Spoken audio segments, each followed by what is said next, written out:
privileged to be here today morning. I've been fortunate to have attended the first conference also, that is 97. And so it's my good fortune again, and again my second conference also.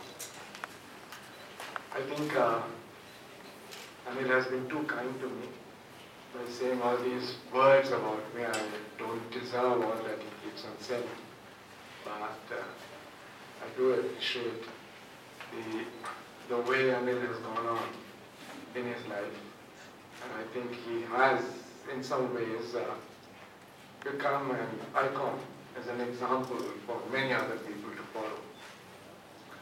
I've always considered begin to talk about Honeybee network. I will begin by saying that before even we talk of institutional frameworks, Anil is an institution by himself.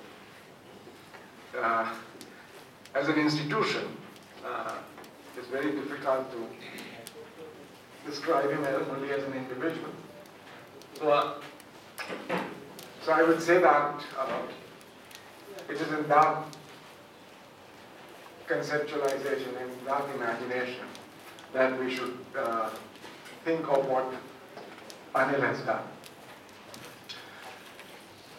Well, I would say that there have been two challenges with which he started his work.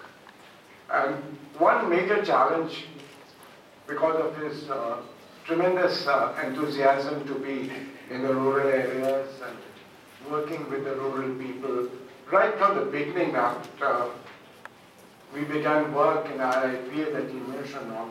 It was projects on district planning. I think even before he was working for a bank, the rural, was it the rural division? Was it the rural banking division that he was working for? And that was his interest that brought him to this project that we had on district planning. And we talked about 6 districts in the country where grassroots planning should be done, and that he was leading the team. And he traveled a lot, and he worked a lot. And of course, there are lots of stories about his working the whole night and day. And the IAPA people still remembered him, even the guards remember him that वो sir कहाँ गए जो 2 बजे तक काम करते थे 4 बजे तक काम करते थे. So those were the days. But what I'm trying to say is that the learning experience that he got was essentially of very hard work of being acquainted in the rural areas. And I think that is very significant, and that's a very important part of growing up and socializing for understanding what is happening in the country.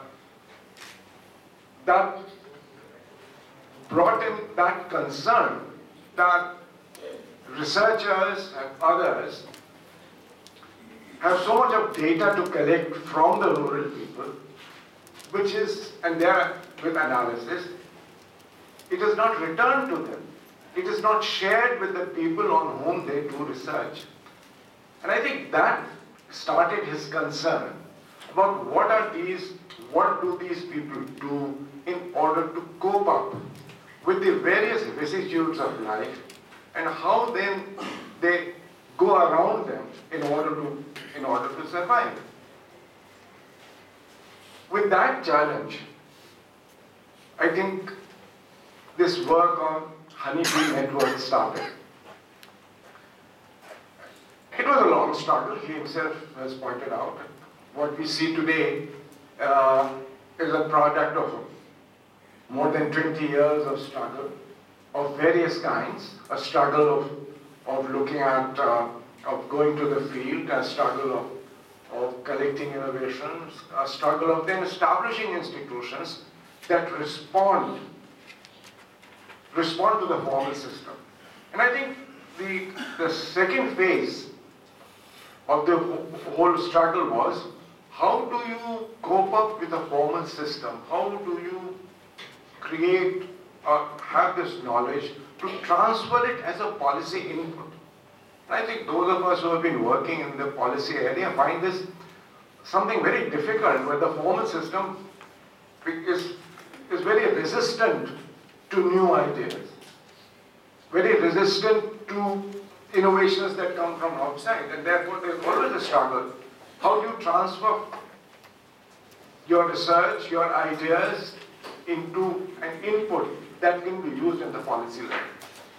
So I think the institutional development from Honeybee network to the creation of NIF is part of this struggle. That you need institutions for purposes of transferring knowledge so that they can then interface with formal system and create policy inputs. If I remember correctly, the Honeybee network started at a very informal level by his single individual effort. And single individual effort began with terms of going out into the field and trying to document, or what he himself keeps on talking about. The documentation part became extremely important. And the second goal of this part of this documentation was the sharing of knowledge among the people. Now I would say that this sharing of knowledge meant that what people were innovating and creating was not necessarily shared even within the village. Even within the village, people did not know that somebody in the village was doing something new or something different, or trying to cut down the labor and energy for the same kind of work. So there were two kinds of efforts involved in this Honeybee network, and which I think there's a colorful language that he keeps on using about honeybee. What is it? Transferring from pollen. Cross-pollination. Cross-pollination that he has been using. But that became a very important objective of how do you transfer knowledge, and taking the metaphor of a honeybee that transfers pollen from another, he tried to talk about developing these kinds of network. I think that was extremely important. And in the early struggles, therefore, before recognition started coming to him, or funding started coming to him, it was part of these several years of going to the village and creating these what he calls Shodhyatras, of meeting individual people. And that was difficult. I think people went on his journeys and dropped out also in between, because they could not carry on further the way that he walked the whole day and stayed in villages the whole night. But Shodhyatra was a very important dimension of the work that he had started. Then began this work of trying to put down in print, to share across the country, or what are the innovations. And that came about through, what was it, cyclostyle sheets, I think you began with. Before they came into print, it was cyclostyle sheets. So, and soon, this became a voluminous activity.